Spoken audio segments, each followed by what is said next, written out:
बिस्मिल्लाहिर्रहमानिर्रहीम। अस्सलाम वालेकुम एवरीवन, कैसे हैं आप सब? आई होप कि आप बिल्कुल ठीक ठाक होंगे। Welcome back to my channel and welcome back to another vlog.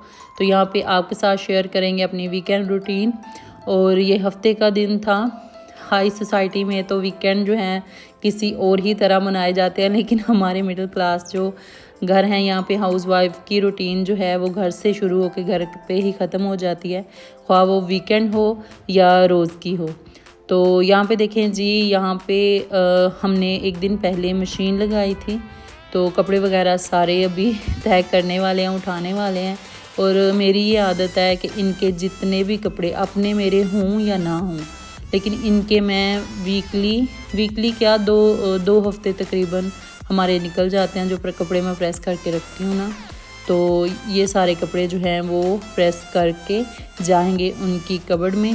और यहाँ पे फ़िलहाल इस तरह का जो काम है बैठ के करने वाला, ना तो खड़े होके ज़्यादा देर मुझसे, वो तो जब मैं ठीक थी तब भी मुझसे नहीं होता था, लेकिन बैठ के हम कपड़े प्रेस करते हैं। और ये देखें जी, कपड़ों के ढेर, ये ब्लैक एंड जो हैं ये हमने धुलवा लिए थे। और यहाँ पे कपड़े सारे धुले हुए पड़े हुए हैं, ये सारे ये भी समेटने हैं। और साथ में इरम जो है वो कर रही थी कपड़े प्रेस। और यहाँ पे नीचे बैठ के बहुत आसानी से जो हैं वो कपड़े प्रेस हो जाते हैं। और ये देखें जी, ये सारे कपड़े जो हैं वो उसने प्रेस कर लिए। अब बारी थी जी सेफ़ की, यानी कि कबर्ड को साफ़ करने की। और यहाँ पे काफ़ी ज़्यादा मैस जो है वो क्रिएट हुआ है। बच्चों के जितने कपड़े हैं वो तो दूसरे रूम में जो पुरानी वाली सेफ़ है मैं उसमें रखती हूँ, और यहाँ पे सिर्फ मेरे और मेरे हस्बैंड के होते हैं, लेकिन फिर भी इतना यहाँ पे मैस क्रिएट हो जाता है ना। ये देखें जी, ये दराजू में जब जल्दी में कोई भी चीज़ जो है मैं ऐसे ही दराजू में फेंक देती हूँ। तो यहाँ पे हम जो है साथ में अपने जो ड्रॉज़ हैं उनकी सफाई भी करेंगे सारी, और साथ में कपड़े भी सेट करेंगे। इसी तरह जो है ना मैं इकट्ठा काम कभी भी निकाल के नहीं बैठती। और ये एक हमें नई चीज़ नज़र आई थी, आगे चल के मैं आपको दिखाती हूँ, शायद आप इसको जानते होंगे। ये इसको कहते हैं जी गिद्दड़ सिंगी। शायद इसका आपकी तरफ कोई और नाम हो, लेकिन हम तो इसको गिद्दड़ सिंगी ही कहते हैं। लेकिन ये कहते हैं कि जिसके पास भी हो उसके पास मालो दौलत बहुत ज़्यादा होती है। तो मेरे हस्बैंड को किसी ने गिफ्ट की थी, तो उन्होंने मुझे बताया नहीं, और मुझे बिल्कुल भी आदत नहीं है कि उनकी जेबें चेक करूं। तो मैंने जेब चेक किए बगैर ही कपड़े वॉश कर दिए, और ये ख़त्म हो गई थी बेचारी, इसकी डेथ हो गई थी। तो ये हमें जब हम कपड़े प्रेस कर रहे थे तो जेब से मिली। तो अब तो ये ज़ाया हो चुकी है, तो इसको मैंने फेंक दिया था, लेकिन मुझे बहुत ज़्यादा दुख हुआ था इसका ना।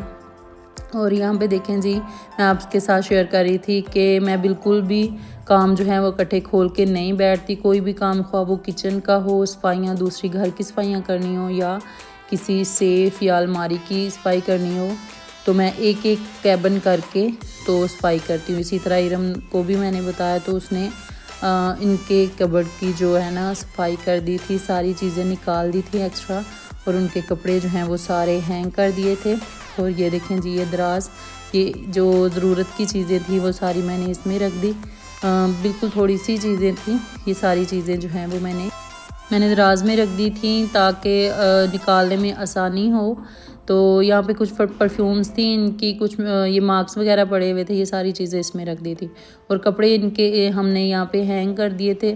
फिर ये होता है कि अगर हैंग किए हों तो कभी मैं दूसरा काम भी कर रही हूँ ना, तो वो खुद ही निकाल के तो यूज़ कर लेते हैं। इससे मुझे बहुत ज़्यादा आसानी हो जाती है। और अगर ऐसा ना हो तो कोई काम कर रही हूँ तो आवाज़ें देते रहेंगे तो मुझे कपड़े प्रेस कर दें, ये वो, तो इसलिए ये आसानी हो जाती है। ये चीज़ें एक्स्ट्रा थी जो मैंने निकाल दी थी कैबिन से।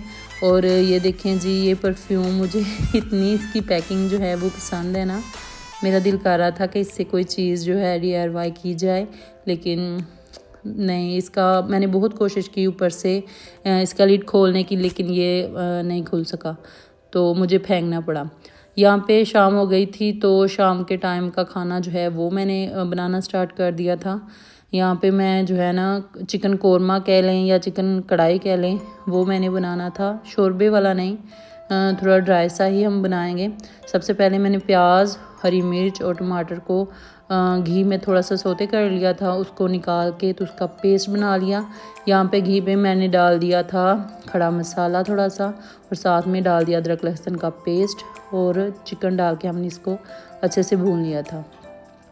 और ये थोड़े से मसाले जो आते हैं जो मैंने इसमें ऐड किए थे, हल्दी, सूखा धनिया साबुत, ज़ीरा साबुत और ज़ीरा और सूखा धनिया का पाउडर, खड़ा मसाला था थोड़ा सा, थोड़ी सी बिल्कुल थोड़ी सी अजवाइन थी और साथ में रेड चिली फ्लेक्स थी, नमक। ये सारे मसाले जो हैं मैं इसमें ऐड कर दूँगी और इसको थोड़ी देर के लिए हम मज़ीद भूनेंगे ताकि जितने भी मसाले जो हैं मैंने इसमें ऐड किए हैं वो थोड़े से भुन जाएं। फिर हमने जो पेस्ट बना के रखा हुआ है, ये मैंने जग में थोड़ा सा इसको ग्राइंड कर लिया था और पेस्ट ऐड कर लिया, इसको हम ऐड कर देंगे। इस तरह जो है अगर आपने ग्रेवी बनानी है तो फिर भी, और अगर आप थोड़ा ड्राई ही रखना चाहते हैं कढ़ाई टाइप, फिर भी ये बहुत ज़बरदस्त जो है ना सालन बनता है। और ये देखें जी, हमारा मसाला जो है तकरीबन ये 50 to 60% तो पहले ही पका हुआ होता है, लेकिन चिकन के साथ ये मसाला भी भुन जाएगा और साथ में हमारा जो है वो चिकन भी अच्छी तरह से पक जाएगा। और यहाँ पे साथ ही मैंने डाल दी 3-4 हरी मिर्चें, क्योंकि हरी मिर्चें सिर्फ मैं ही खाती हूँ और हमारे घर में कोई भी नहीं खाता, तो इसलिए मैं अपने लिए ही इसमें मिर्चें डाल रही हूँ। यहाँ पे देखिए जी, चिकन हमारा अच्छे से भुन चुका है। यहाँ पे ऊपर से मैंने अदरक और हरा धनिया जो है वो स्प्रिंकल कर दूँगी और बहुत मज़ेदार हमारा सालन जो है वो रेडी हो गया। शाम का खाना जो है हमारा डन हो चुका है। अब मैं बना लूँगी रोटियाँ, और रोटियाँ जो हैं वो भी आज मैंने यहाँ पे ही बनाई थी। अक्सर हमारा सालन जो है वो यहाँ पे बनता है तो रोटियाँ हमारी ऊपर बन जाती हैं, लेकिन आज जो है मेरे पास काफ़ी टाइम था तो मैंने सोचा कि चलें रोटियाँ भी यहीं पे बना लेते हैं। तो यहाँ पे हम बना लेंगे जी रोटियाँ, और हमारा डिनर जो है वो ज़बरदस्त सा रेडी हो गया। और मेरे पिछले व्लॉग में बहुत से बहन भाइयों ने जो है वो पूछा था कि आपको बीमारी क्या है, तो एक बीमारी तो मुझे थी वो मैं आपके साथ शेयर नहीं कर सकी, उसका मेरा ऑपरेशन हो गया और अल्हम्दुलिल्लाह मैं बिल्कुल ठीक हूँ अब।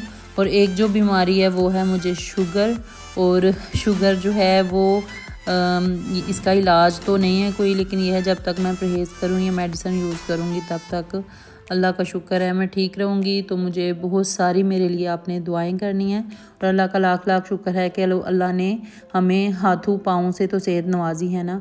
तो ये तो साथ साथ दुनिया के काम जो हैं वो चलते रहेंगे और बीमारी तंदुरुस्ती भी चलती रहेगी। अल्लाह का लाख लाख शुक्र है कि हम उसके कागज़ों में तो हैं कि उन्होंने हमें इस लायक समझा कि हम उसकी आजमाइश को पूरा कर सकें। तो मेरे लिए आपने बहुत सारी दुआएं करनी है, मेरे बच्चों के लिए दुआएं करनी है। तो उम्मीद करती हूँ कि आज की वीडियो पसंद आई होगी। मिलेंगे इंशाल्लाह नेक्स्ट वीडियो में। अल्लाह हाफ़िज़।